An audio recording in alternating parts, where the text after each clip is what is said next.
Salut les artisans.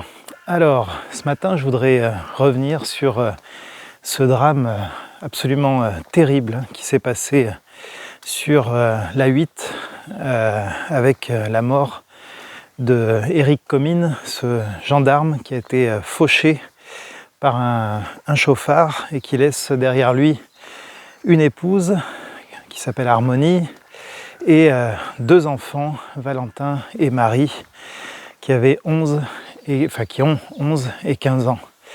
Donc c'est... voilà, il n'y a pas de mots pour décrire une situation pareille. L'histoire, c'est que il était donc visiblement sur la voie de droite. Je crois que c'était à l'entrée de l'autoroute pour procéder à des contrôles de véhicules. Et là-dessus, deux véhicules sont arrivés.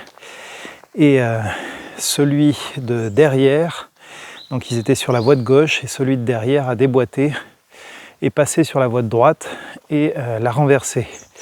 Et au lieu de s'arrêter, il a poursuivi sa route. Donc il a été ensuite interpellé à Cannes, si je ne dis pas de bêtises, et il se trouve que c'était un multirécidiviste. Donc quelqu'un qui avait déjà été condamné à la fois pour des infractions routières et à la fois pour des voies de fait envers des personnes dépositaires de l'autorité publique, comme on dit. Donc évidemment, la veuve de ce gendarme a exprimé toute sa colère avec des mots assez forts contre la France, l'État français, son laxisme, etc. On peut entendre, en tout cas, effectivement, la colère qui était la sienne. Et la question que je voudrais soulever aujourd'hui, c'est comment est-ce qu'on peut accompagner des personnes dans cette situation-là. Des traumatismes de cette nature sont des choses qui arrivent dans la vie d'une église. On est souvent relativement nombreux quand même dans une église. Dans celle où je suis, là, il y a environ 200 personnes, on va dire, grosso modo. Et des gens vivent des drames, d'authentiques drames, des choses qui sont absolument traumatisantes, difficiles à vivre. Comment est-ce qu'on accompagne ces choses-là? Et j'ai envie de dire, comment est-ce qu'on accompagne quelqu'un comme cette femme, Harmonie, qui vit cette chose absolument épouvantable de se retrouver veuve, évidemment beaucoup trop jeune, dans des circonstances terribles, et avec deux enfants en pleine adolescence, qui donc n'ont plus de papa. Elle n'a plus d'époux pour la soutenir, pour être avec elle, pour assumer l'éducation des enfants. Comment est-ce qu'on fait pour accompagner un traumatisme pareil? Et puis l'autre question qu'on a parfois moins envie de se poser, c'est comment est-ce qu'on accompagne quand on doit accompagner celui qui est fautif dans l'histoire, celui qui a commis le délit ou le crime. On verra comment la justice tranche cette question-là. Voilà, quand celui qu'on doit accompagner, c'est celui qui a causé du tort, comment est-ce qu'on accompagne ça? Alors évidemment, je ne vais pas faire le tour de la question en une petite vidéo comme ça. Ça nécessiterait dans les deux cas de se poser et de prendre le temps d'y réfléchir devant le Seigneur, de prier. Mais je peux lancer quelques idées quand même. La première, c'est que face à un drame pareil, vis-à-vis en tout cas de la victime, en l'occurrence là, la maman et les deux enfants, mais je vais surtout parler de la maman, la première chose, c'est la première réponse, c'est l'empathie. La dernière chose dont elle a besoin tout de suite, c'est de conseils, de jugement.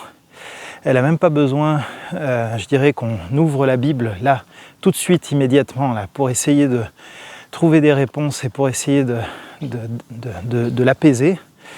Elle a surtout besoin qu'on soit présent, y compris qu'on soit présent dans le silence.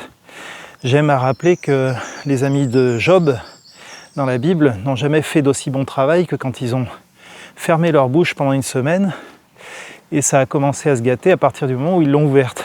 Job avait vécu quelque chose d'épouvantable également.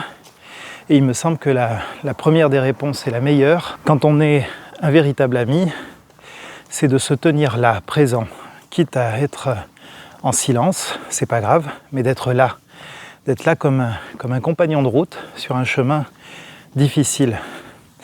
La deuxième, c'est l'écoute, et l'écoute empathique, c'est-à-dire que tout ce que la personne a à dire doit pouvoir être dit, sans jugement, sans tentative d'essayer d'apaiser la colère, etc. Et je dirais même presque l'inverse, vous voyez. Je pense que la colère ici est absolument légitime. La peine, évidemment, l'infinie tristesse, l'incompréhension, peut-être même la colère envers Dieu, c'est complètement légitime et c'est accepté et acceptable sans aucun souci. Il suffit d'aller, pour s'en convaincre, lire le psaume 43 dans la Bible. Vous verrez que c'est un psaume où le psalmiste exprime sa colère, exprime son incompréhension et va très loin en fait. Quelqu'un prierait dans l'église comme le psalmiste dans le psaume 43, on aurait du mal à pas lui dire de se calmer un peu et de ne pas blasphémer en fait. Parce que dans ce psaume 43, le psalmiste accuse Dieu du malheur que le peuple est en train de vivre. Et le psaume s'arrête là. Souvent dans les psaumes, on a un moment d'expression de colère ou de détresse, et puis à la fin, il y a une ouverture vers quand même de l'espérance, etc. Ce psaume 43, alors si on l'isole, si on prend que le psaume en lui-même, il s'arrête brut comme ça, il s'arrête sur une accusation envers Dieu, en disant on n'a rien fait, si on avait fait quelque chose, tu le saurais, si on avait péché, tu le saurais, mais toi tu nous mènes à l'abattoir, quoi. Et c'est tout, c'est tout ce qu'il y a. Et je crois que ce psaume autorise l'expression de la colère pure, parce que face à quelque chose qui est terriblement injuste, quelque chose qui est terriblement traumatisant, eh bien, on a le droit d'être en colère et on a le droit de l'exprimer sans que quelqu'un vienne nous dire « Non mais calme-toi quand même, t'exagères ». Il n'y a pas d'exagération quand on est très en colère. C'est un bon moment pour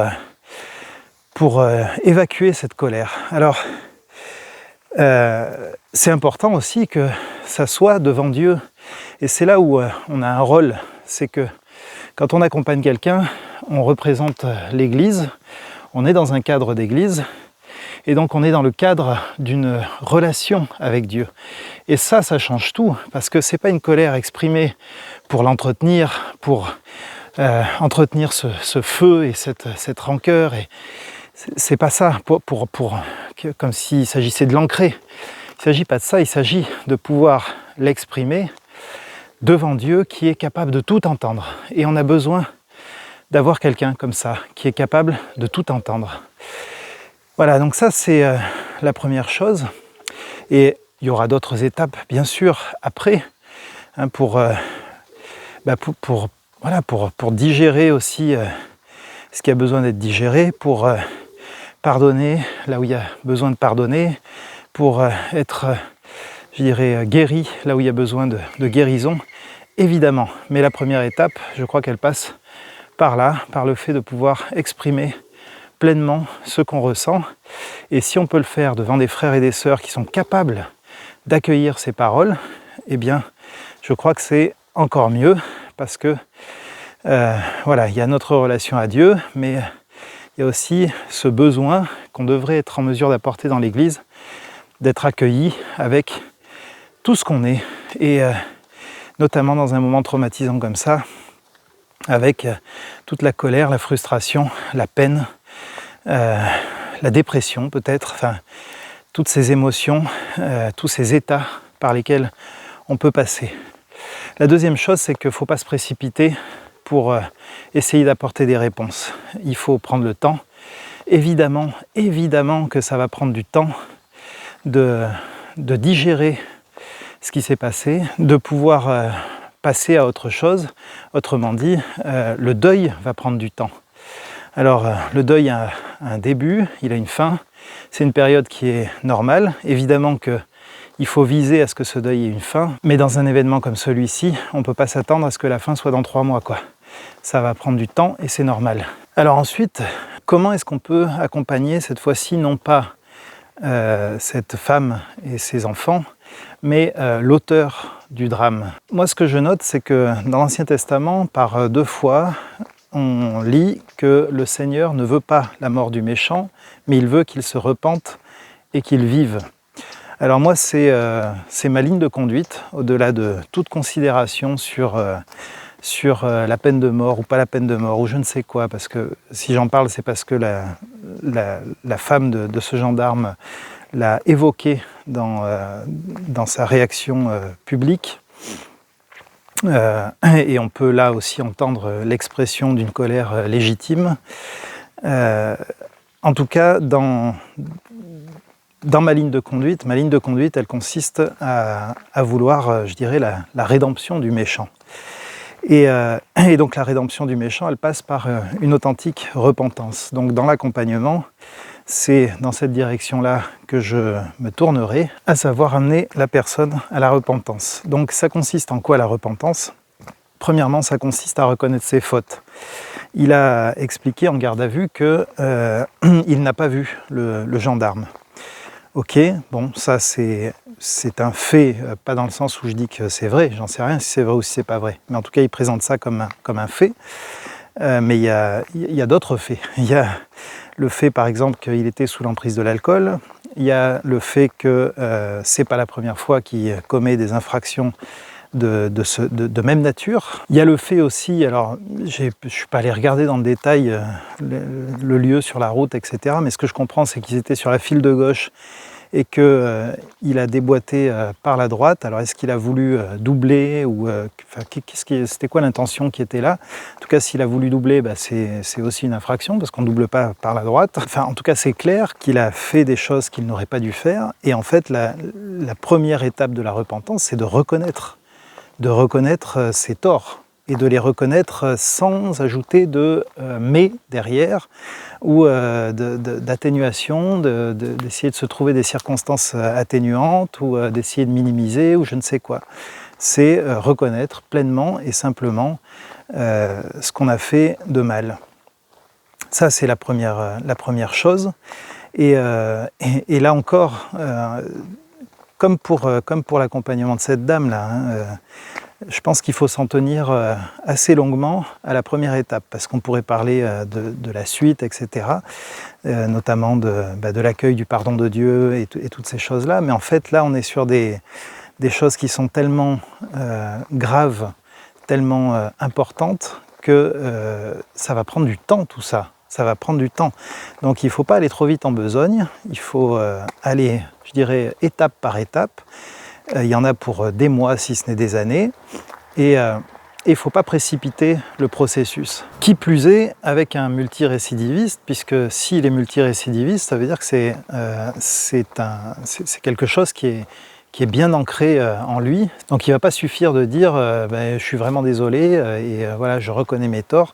Ça ne va pas être tout à fait suffisant. Il va falloir vraiment que ça vienne des tripes, du cœur. Et ça, c'est un processus qui va prendre du temps parce que visiblement, ce n'est pas quelque chose qu'il a bien intégré jusqu'à présent. Voilà ce que je pouvais partager un peu à chaud sur ce sujet. J'espère que ça peut vous être utile si vous êtes dans cette situation où vous avez à accompagner une personne qui est passée par un événement traumatisant comme celui-ci, que ce soit une personne qui en est victime ou une personne qui en est coupable.